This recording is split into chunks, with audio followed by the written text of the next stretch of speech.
upstairs. I'll probably be there for the rest of the time. I know.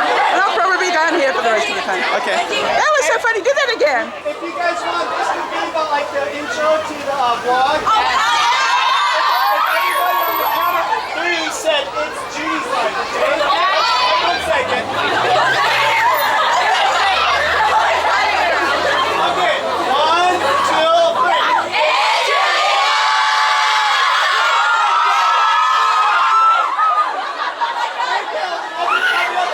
Okay. Get your picture with Benji. Now. Yeah.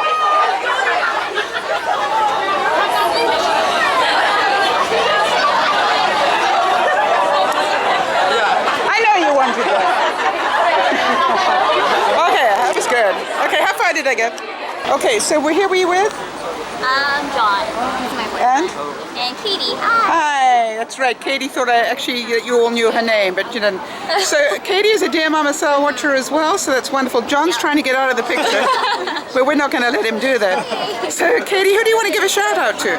Just my sister, Karina, who watches YouTube, and my mom. Hi, Mom. Oh, that's so cute. Yeah. Now, knowing me, this will take me a little while to get it up on one of the vlogs, but I will either... It's okay. It's okay. It'll come up eventually, all right? So nice to meet you. It's so nice. Thank you. All right, so here's what I was saying, okay? What did you learn about vloggers? Are they normal people? Not really. Ah, how can you say that? You guys are technically like celebrities, so I'd say No, so. you're the ones that made us celebrities. But still, everyone knows you, and we're just like here. Normal. They're gonna know you now.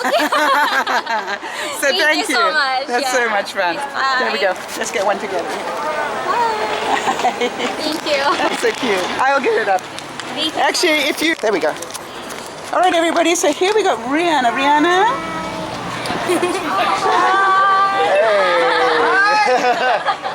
I'll rephrase that. We got Rihanna and friends.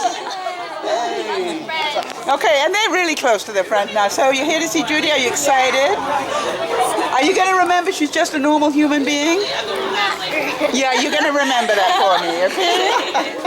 All right, so she's just like you. All she did was she decided to turn the camera on one day. Right? I want you to remember that, and she's going to be really pleased to meet you. Thank you for coming, sweetie. Thank you. Look at this cover. What's your name? Claudine. Claudine, look at this cover she's got for her camera. Isn't that the cutest thing? Picture with it. Okay, well, I can do that myself. Here we are with the camera. It's awesome. Thank you so much. Yeah, no problem. Thanks, Claudine. Can I have my water bottle back now? Yeah, Thank you. All right, and friends. I'd like to shout out to anybody. Hi, Trishelle. My mom. Could you look a bit more enthusiastic about shout out to my mom? Hi, Mom. And? Hi, Trishelle. Okay, and? Hi, TJ. And I know you want to do a shout out. Hi, Chanel. There we go, shout out. Hi, Sandra. Hi, Sandra. That's so cute. Thank you. Gosh. But I need to. All right, everybody. So this is me again, and I want you to meet. I'm Nick, and Nick. this is my old roommate Jenny, who's currently in Australia. Okay, so tell me what you just told me. You're about to go in and meet Judy, and what do you have to do? I have to take a picture of my friend Jenny here's picture with them. I'm not going to be in the picture, but she is, and that's the important thing. So shout out to you, Jenny. I want to tell you This is something. proof. You are a great friend. I mean, I try very No, hard. no, no. You are a great friend. And by the way, everybody, this is not the first guy I've seen here who is here getting a picture with Judy for somebody else. I think it's absolutely amazing. Thank you so much for No being problem. here. Thank you.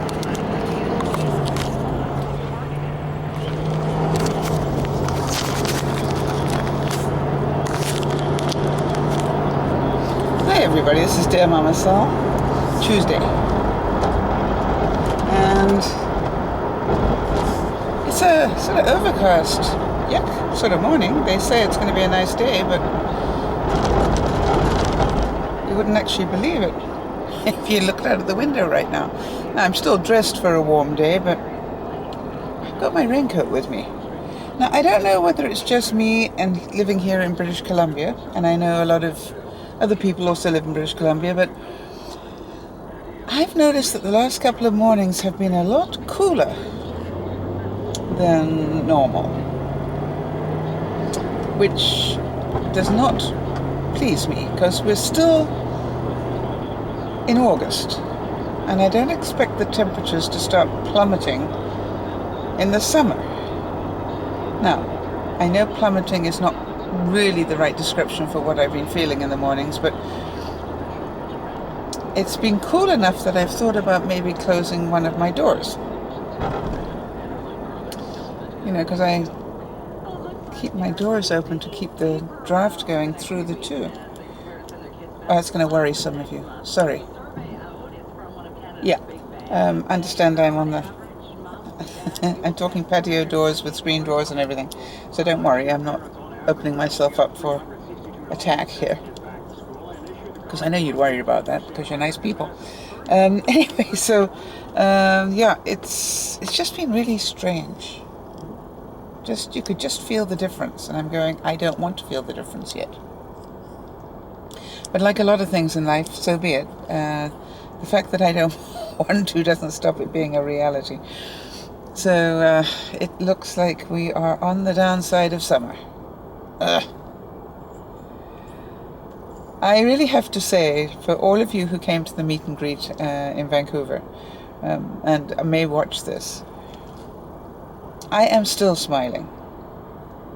And last night, when I was uploading the bits of video I added to last night's vlog, I absolutely was smiling and laughing.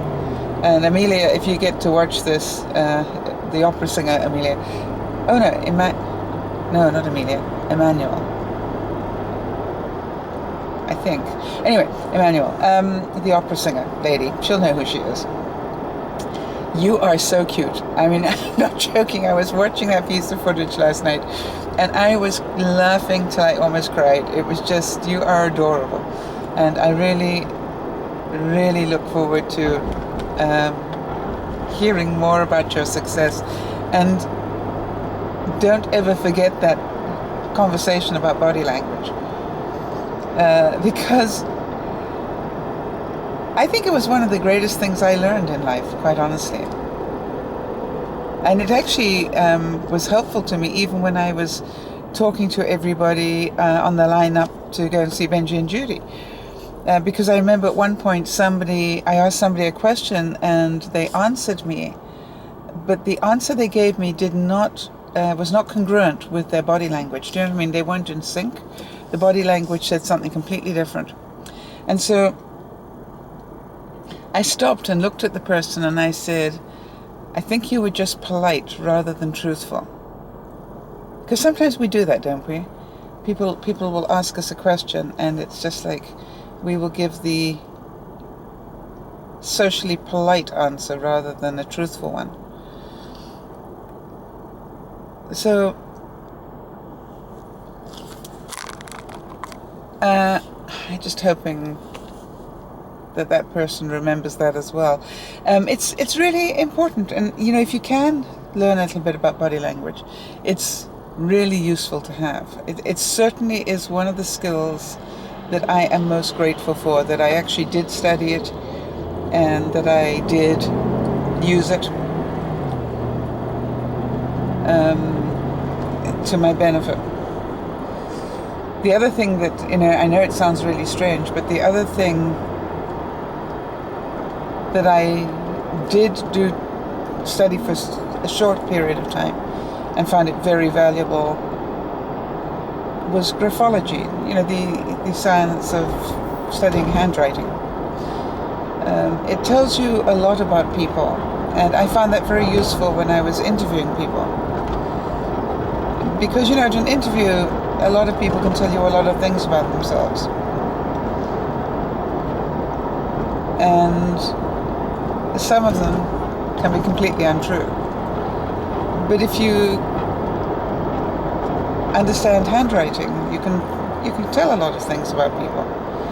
And one of the things that I always used to find interesting, and we don't see it as much now because we don't use banks the same way as we used to, but you know, we always used to go into a bank to go and deposit money.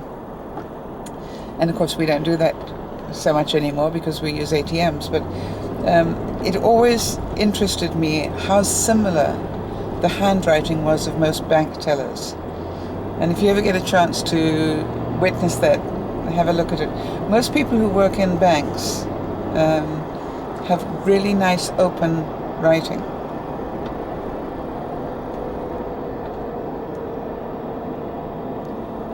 And easy to read open writing. Unlike, for example, doctors or lawyers or or that sort of thing. So to me it's always been a fascinating subject, and I loved it. I loved studying it and sort of learning about it. It tells you a lot about people's ego. It tells you a lot about how much, what their mentality is. Whether they're inclined to just say things, or whether they think about things before they say them.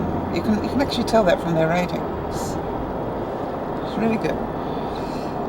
The other thing is, it's a good thing to know if you are, for example, with somebody who, after they've done their signature, they underline it and boom, and full stop. Have you ever seen that, where they go da da da da? Like, well, this is somebody who, when they've made a decision, yeah. I'm not saying they won't ever change it, but what I'm saying is, when they've made a decision, they've made a decision. They don't waste a lot more time on it. It's done. You can tell. It's over. And this is my signature. So it's like, it's an important step to me, because I'm a people person, or I like to think that I am anyway. It was interesting to me that in the lineup for Benji and Judy, there was one lady who did not want to touch me or have me touch her. And I tried to find out why. And not that I wanted to be rude, just I wanted to make sure I hadn't done anything to offend her. And it was really difficult to hear her with all the noise going on and the way she spoke. But I think she said that I reminded her of her grandmother or something like that, that there was an association there. And that was why. And I just left it alone and moved on, because you don't want to cause anybody any more trauma, because quite honestly her body language was traumatic to me, and that's why I was concerned. But sometimes you just have to let that person have their space and not do that.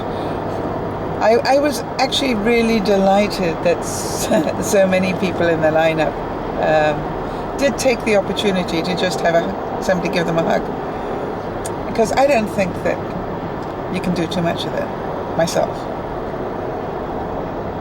I think if we spent a lot more time just doing stuff like that, we'd have a lot less tension and anxiety and stuff in the world. We're all so busy with our masks trying to be something stronger, deeper. There's something about a hug that just makes everybody, well, most people, as we know, we had one that was not so, but most people relax a lot better. And that really was my intent, was to help people relax. They've been waiting for up to an hour, and I was trying to do what I could to make them laugh a bit, and to relax a bit. I personally did not think I was going to be standing up for 4 hours. If you'd asked me earlier, in fact, I think I told Benji, I said, Benji, I'm going to go and be with the people waiting, but I'm pretty sure I'm not going to be lasting too long at that. And bless his heart, Benji even came down to tell me to go and sit down if I wanted to. There was a chair for me and everything else. And I really didn't want to. I was having way too much fun.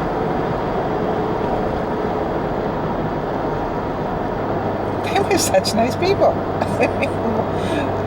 I think I probably had most fun of anybody. That was the strange thing. Because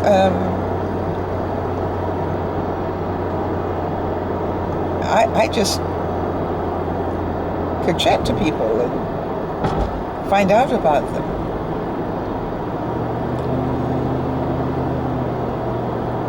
So Emmanuel, the opera singer to be, she stood out a mile to me, and I think she was on yesterday's video. If you haven't seen it, and I didn't realize she was on yesterday's video. Otherwise, I would have tagged her onto this one. But anyway.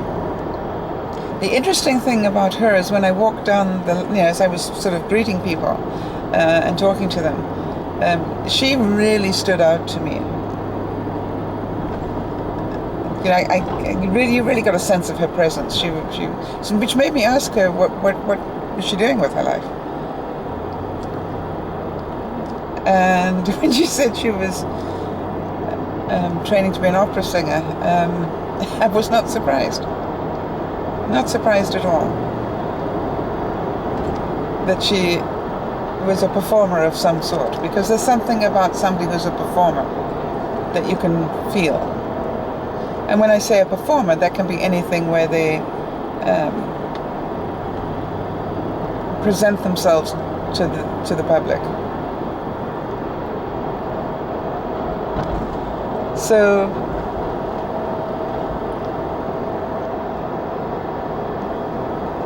and she really gave that feeling of having a presence, and didn't realize it. My point with her though is that she spent a lot of time with the head to one side like this, which was very cute. Don't get me wrong, very cute. Which might be appropriate if you are trying to be cute. But what I was explaining to her is, if you want to control a room, if you want to take control of an audience, holding your head like that is going to work against you, unless you're telling a cute story or in a cute moment. But in general terms, that does not work, because what people see is a little kid, right? And so part of the trick, if you're a performer, is to stand straight and solid. One of the first things I teach people is, don't stand, if you're talking to somebody important, don't stand on one leg. And think about that. Most people, they sort of shift their weight onto one leg and sort of rest the other one. And if you start checking, actually, it's a good thing to start checking, because that's how I learned a lot of my body language, was actually to watch people. You start watching how very confident people stand when they talk to you. Don't immediately go, oh, let me have a look at your feet. But even so, be aware. And you will find that very confident people will stand grounded, equal weight on on both feet. Very rarely do they,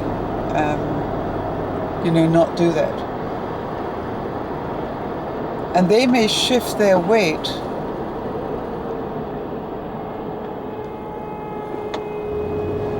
you guys, you're going to get run over.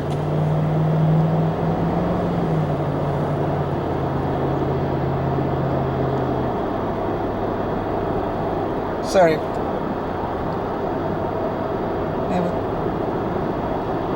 I hate it when people put their lives at risk.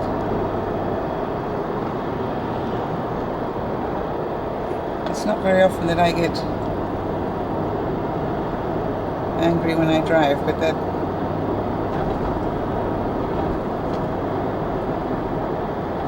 and there's a case in point. Do you think they cared? No. Do you think they heard me? No.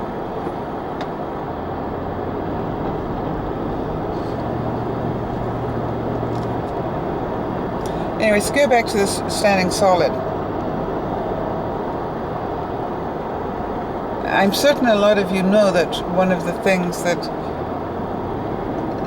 immediately tells people about your confidence level is your handshake.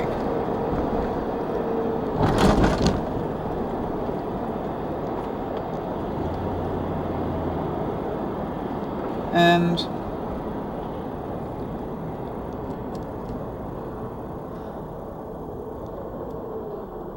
learning to have a good handshake is an important thing for a business person, for example. A good handshake does not mean, hello, let me crush the bones in your hand while I say hello to you.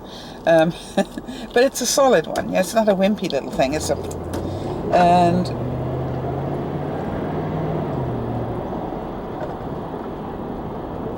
so when I used to interview people, the handshake was really important to me. How does this person shake hands?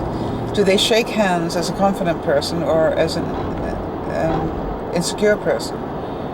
And part of the reason I needed that is because a lot of the times I was actually interviewing for people who were going to be going out to see my clients. So I would want to make sure that they had at least some level of self-confidence and ability to interact with managing directors or CEOs, whatever, to be able to interact easily. And I'm sorry that we don't spend more time at schools. I've always said I'm really sorry that we don't teach salesmanship in school, because I think it is one skill that every human being is going to need for all their life, is the ability to sell themselves or an idea. And the things like body language and personality traits, stuff like that, all stuff that really would help people understand each other a lot better. And I know that our curriculums are full enough as it is.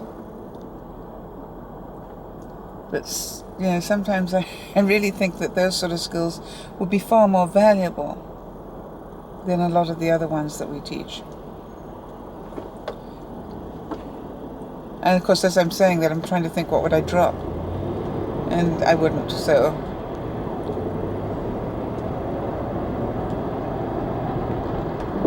It's really quite funny, because one of the things you notice is all those things at school that you thought were totally useless.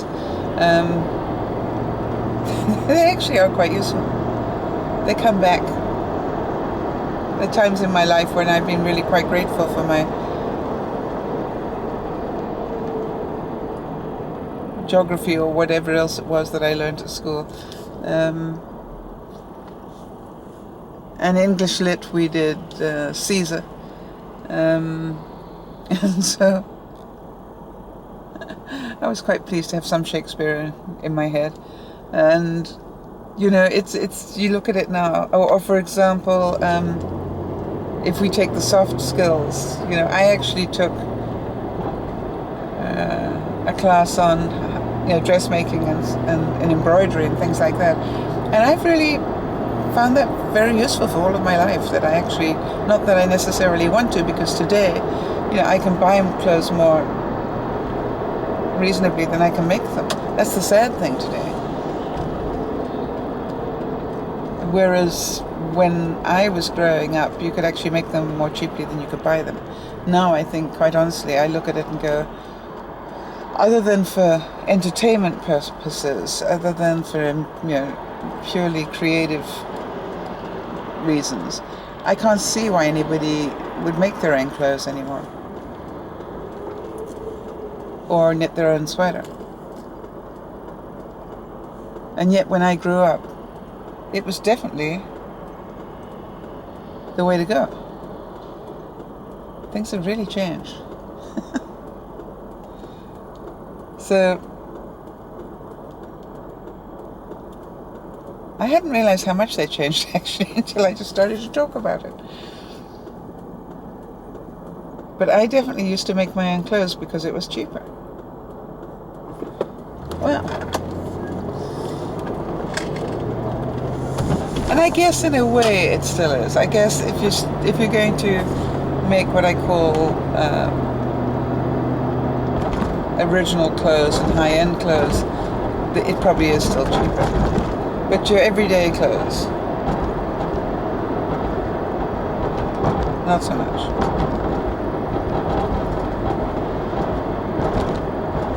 Well, I'm had a detour to get to work today because they've busy working on part of the road I take to go to work. Always interesting to do that. It just gives you a different perspective on life. But what you lose is your sense of timing, because you know when you drive the same way to work every day, you know roughly where you need to be at a given time. Or quite the opposite, perhaps, that you know that it must be XYZ time because you're already at this point. And I was just looking to see what the detour did for me.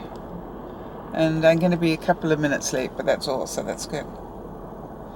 So I hope you all have a wonderful day, and we will chat to you soon. This is DearMamaSal saying thank you for watching, listening, whatever you did with this one.